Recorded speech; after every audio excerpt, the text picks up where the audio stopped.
Good morning বন্ধুরা, welcome to my channel. আশা করছি সবাই খুব ভালো আছো। নাও চা না, এখন হচ্ছে চা খাচ্ছি সকাল সকাল। একটু ঠান্ডা ঠান্ডা ওয়েদার আছে, বর বলে একটুখানি চা খাও। তো চা দেখো নিয়েছি এক গাদা লিকার চা। আমি আমার বর খাবে দুধ চা, ও দুধ চা নিয়েছে। আর গ্লাসে চাটা রয়েছে, কাপে ঢেলে ঢেলে খাচ্ছে। এতটা চা খাবে না, ও আবার দুপুরবেলা একটু খাবে। সাথে একটা বিস্কিট নিয়েছি। তবে লিকার চা দিয়ে মেরি বিস্কুট খেতে বেশি ভালো লাগে, অন্য কোনো বিস্কুট ভালো লাগে না দেখলাম। কিন্তু মেরি বিস্কুট একটা ছিল, ও খেয়ে নিয়েছে। চলো খেয়ে নিই চাটা। চাটা খেয়ে আমি বসে আছি, এখানে সবজি কাটছি। দেখো আলুর জন্য বসে আছি।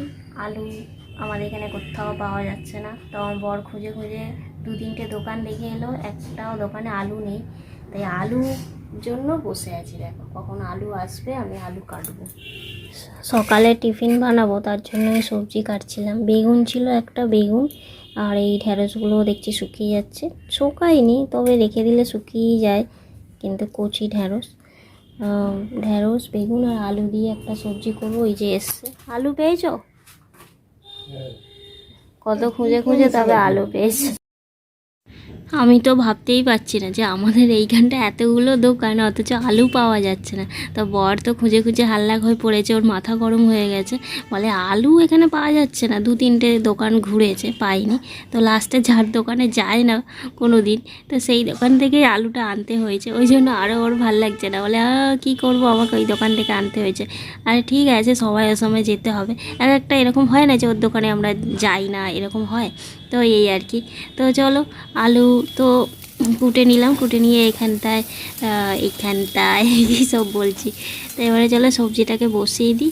আলু আর একটু বেশি করে নিচ্ছি, সকালে খাবো আর দুপুরবেলা একটু রেখে দেবো, দুপুরবেলা খেয়ে নেবো।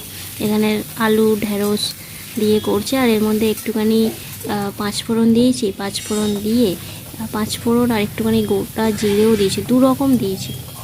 এখানে 2 রকম ফোড়ন দিয়ে একটুখানি জিরে গুঁড়ো, আর জিরে গুঁড়ো বাড়ন্ত, মানে আজকে অনেক কিছুই আমাদের বাড়িতে বাড়ন্ত। আসলে 2 দিন ধরে বিকেলবেলা করে বৃষ্টি হচ্ছে, বর যখনই বেরোতে যাবে বৃষ্টি হচ্ছে, তো সেই জন্য না আনতেও পারিনি। আর সকালবেলা করে যেন কাজে বেরোয়, আনতে পারছে না। আর আটাও আমাদের বাড়ন্ত ছিল, তো আটাটা কোথা থেকে জোগাড় হলো। আর যে দোকানটায় থেকে আলু এনেছে সেই দোকানেও আটা পাওয়া যায়, কিন্তু ওই দোকানে আলু মানে আটা খাই না। আটা যতবার এনেছে পোকা ছিল, তো আটাটা ভালোও ছিল না। তো সেই জন্য দোকান থেকে আটা আনা হয় না। তো আটা আনেনি, তখন বর এসে বলছিল আটা পাইনি করছিল। তো আমার যা শুনতে পেয়েছে, তো শুনতে পেয়ে ও এসেছিলো, এসে বলছে এখান থেকে আটা নে, একটু রুটি করে নে। আমি বলছি না, দিতে হবে না। তো ও বললো যে না, করে নে। আমি বলে হ্যাঁ, ওর মুড়ি খেয়েও পোষায় না, ঠিক আছে দাও অল্প একটু।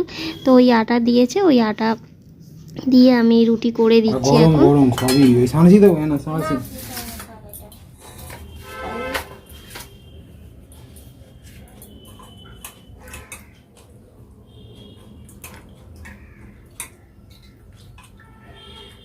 অবশেষে রুটি হলো, তরকারি হলো। হ্যাঁ, গজর করে দেরি হয়ে গেছে তো আলুটা আনতে। আবার আটাও বাড়ন্ত ছিল, আটাও সে জোগাড় হলো। তারপরে এখন রুটি হলো, তরকারি আলু বেগুন ঢেঁড়স দিয়ে তরকারি। তখন দেখালাম। এগুলো একটু ধুয়ে নিয়ে রুটিটা খেয়ে নিয়ে ও বেরিয়ে যাবে, আর আমি এইদিকে রান্না করব, আর ঘরের কাজ করব, স্নান করব, অনেক কাজ আছে। তো চলো করে নিই।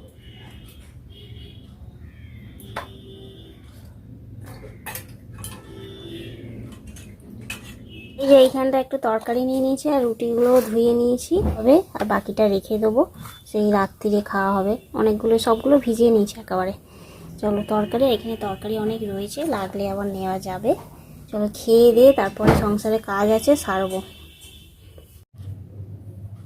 এই যে স্নান টান করে এলাম বন্ধুরা। বাবা এত হুটোপাটা করে কাজ করলাম, কি বলবো। তাই জন্য আমি ক্যামেরা করতে পারিনি, এতটা হুটোপাটা হয়েছে, অনেকটা দেরি হয়ে গেছে। 2 দিন ধরেই না খুব দেরি হয়ে যাচ্ছে কাজ করতে। তো ওইদিকে আলু পেতেই তো মানে ব্রেকফাস্ট তৈরি করতে অনেকটা সময় লেগে গেল। খেয়ে দিয়ে উঠতে 11টা বেজে গেল। তারপরে আমি বলি জোগাড়টা করে এই ঘরটা মুছিয়ে দিই, ও স্নান করে পুজো দিতে পারবে। তো ওইদিকে স্নান করে নিল, আমি দিয়ে জোগাড় করে ঘর মুছিয়ে দিলাম। দিয়ে আমি তাড়াতাড়ি করে স্নান করে এলাম। ঘড়িতে এখন 12:30 বাজে। এবার রান্নাবান্না চাপাবো, এমনি ভাতটা চাপানো আছে, তরকারি করব, খালি সয়াবিন করব, সয়াবিনের ঝোল আর ভাত। আর সকালে একটু তরকারি রয়েছে, আর ওর মধ্যে 2টো ডিমও দিয়ে দেবো সয়াবিনের তরকারিতে। ডিম ভেজে না, ডিম সেদ্ধই দিয়ে দেবো, আমি ভুলে গেছি, দেখেছো? ডিম সেদ্ধ করা দেওয়া আছে ভাতের মধ্যে। ঝোলটা আজকে সিঁদুরটা পরে নিই, ঠাকুর প্রণাম করব, তারপরে পুজো করবো। আর পুজো হয়ে গেছে, ও স্নান করে এসে পুজো দিয়ে তারপর ও বেরিয়ে গেল কাজে। আর ওইদিকে নদীও বেরিয়ে যাবে, ও বাপের বাড়ি চলে যাবে 2 দিনের জন্য, আসবে সেই 2 দিন পরে আসবে। তো ঘরটা একেবারেই ফাঁকা ফাঁকা হয়ে যাবে, এটাই বলছিলাম যে ঘরটা ফাঁকা ফাঁকা হয়ে যাবে। এর সঙ্গে থাকে, একটু গল্প টল্প করি। সেদিনকেও ছিল না, ও মানে বাপের বাড়ি যায়, প্রায়ই যায়, বেশিরভাগ দিনই যায়, কী করবে আর। যাই হোক, চলো সিঁদুরটা পরে নিই, তারপরে ঠাকুর প্রণাম করে আসছে। আর আমার না এত এখানটায় বনও বেরিয়েছে, মানে খালি সারছে আবার হচ্ছে, কি হচ্ছে কে জানে। আর কি ব্যথা এইখানটা করে, এই যে এই দেখো এই জায়গাটা কি ব্যথা হয়েছে আমার। একবার 2টো হয়েছিল পরপর, এখানে 2টো হয়েছিল, ওটা সেরে গিয়ে আবার এখানে একটা হয়েছে, কি বলবো আর। এইসব হচ্ছে, সিঁদুরটা পরি। অনেক দেরি হয়ে গেল গো, অনেক দেরি হয়ে গেল। সিঁদুরটা পরবো,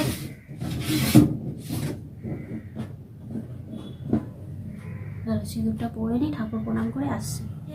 আমি রেডি হয়ে নিলাম, ঠাকুর প্রণাম করে এবারে রান্না চাপিয়েছি।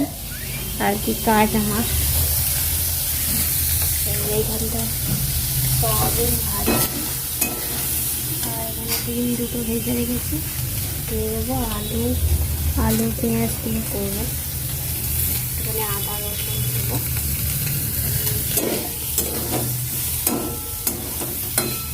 শুক্রবার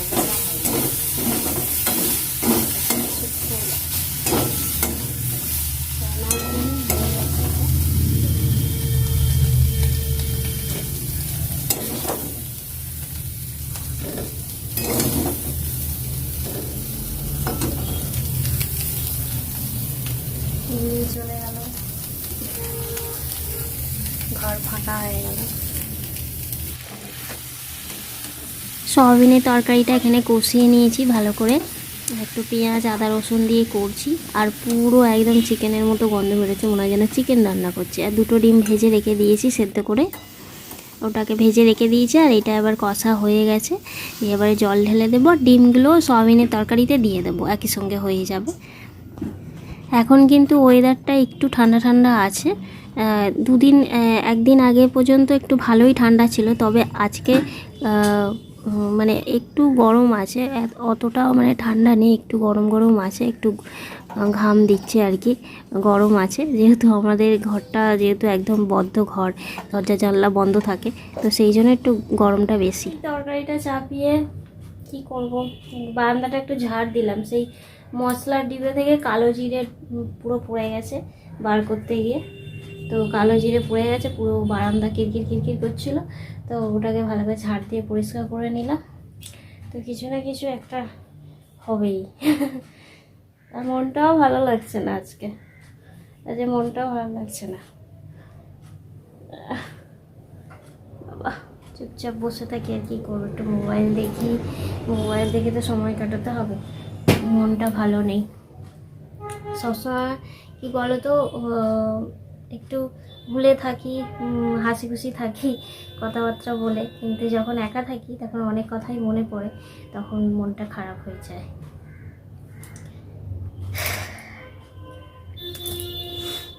তরকারিটা চাপিয়েছি, দেখি হোক ততক্ষণ, তারপরে লাস্টে ভাতটা করবো, ভাতটা হয়ে গেলে হয়ে যাবে রান্না।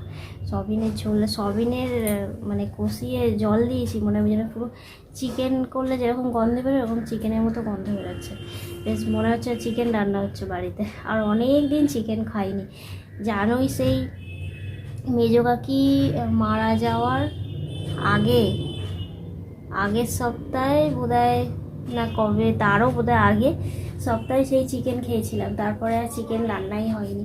তারপর তো অসহ্য চললো, আমাদের তো নিরামিষ ছিল, আর এখনও পর্যন্ত আনিনি, দেখা যাক রবিবার কি হয়, যদি শরীর ভালো থাকে তাহলে চিকেন খাওয়া যাবে।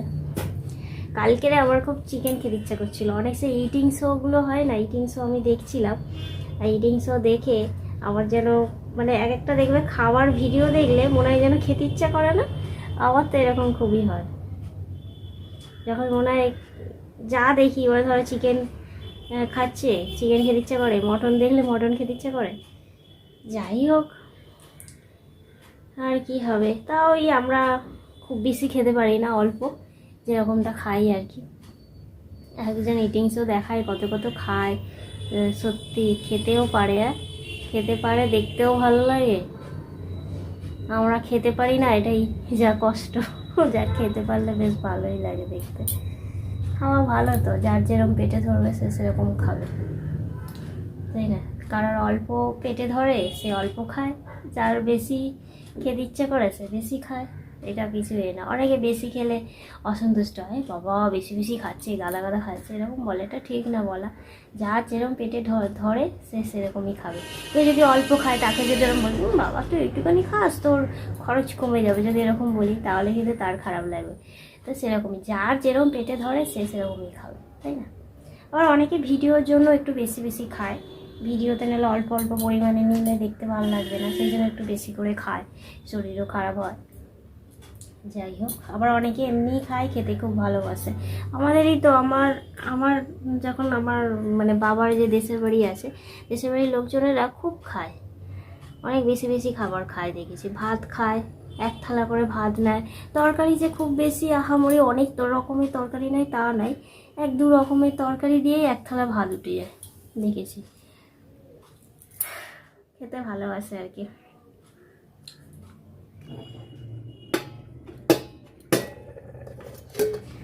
এই যে আমার সয়াবিনের তরকারি হয়ে গেল, একটুখানি ঝোল ঝোল করেছি যেহেতু একটাই তরকারি, আর সকালে তরকারি অল্প একটু রয়েছে, আর এইটাই তো দুবেলা খাবো, তো সেই জন্য একটু ঝোল ঝোল মতো করেছি। তবে ভালোই হয়েছে, টেস্টটা দেখলাম, মানে সয়াবিনটা বেশ ভালো। এক একটা সয়াবিন দেখবে, সয়াবিন রান্না করলে না কেমন একটা সয়াবিনের গন্ধ হয়, তো তখন ভালো লাগে না। তবে এই সয়াবিনটা বেশ ভালো, ভালো, বেশ চিকেনের মতো বেশ গন্ধ, মানে ভালো করে করলে ভালোই লাগে। তো যাই হোক, চলো হয়ে গেছে, এবার এটাকে রেখে দিই, আর এদিকে ভাতটাকেও চাপিয়ে দিই এই গ্যাসটাতে। আর ওই দিকের গ্যাসটা না আমার কী হয়েছে, ভালো না জ্বলছে না গ্যাসটা, ওই দিকের ওই গ্যাসের ঝিঁকটা আর কি জ্বলছে না, তো সেই জন্য আমাকে এই ছোটো ঝিঁকটাতেই সব রান্না, যাই রান্না করছি না কেন, ভাত তরকারি সব এখানেই করতে হচ্ছে, যার জন্য একটু দেরিও হয়ে যাচ্ছে। সকালে রুটি তরকারি করতেও একটু দেরি হয়ে যাচ্ছে। সয়াবিনের তরকারিটা এখানে রেখেছি, একটুখানি আলাদা করে চাপাতে একটু আলাদা করা থাক, গরম তো একেবারে, ভাতটা এখানে রাখবো হয়ে গেলে। রান্না বান্না কমপ্লিট, আমার বর চলে এসছে, ঘড়িতে বাজে 2টো, খাওয়া দাওয়া করবো।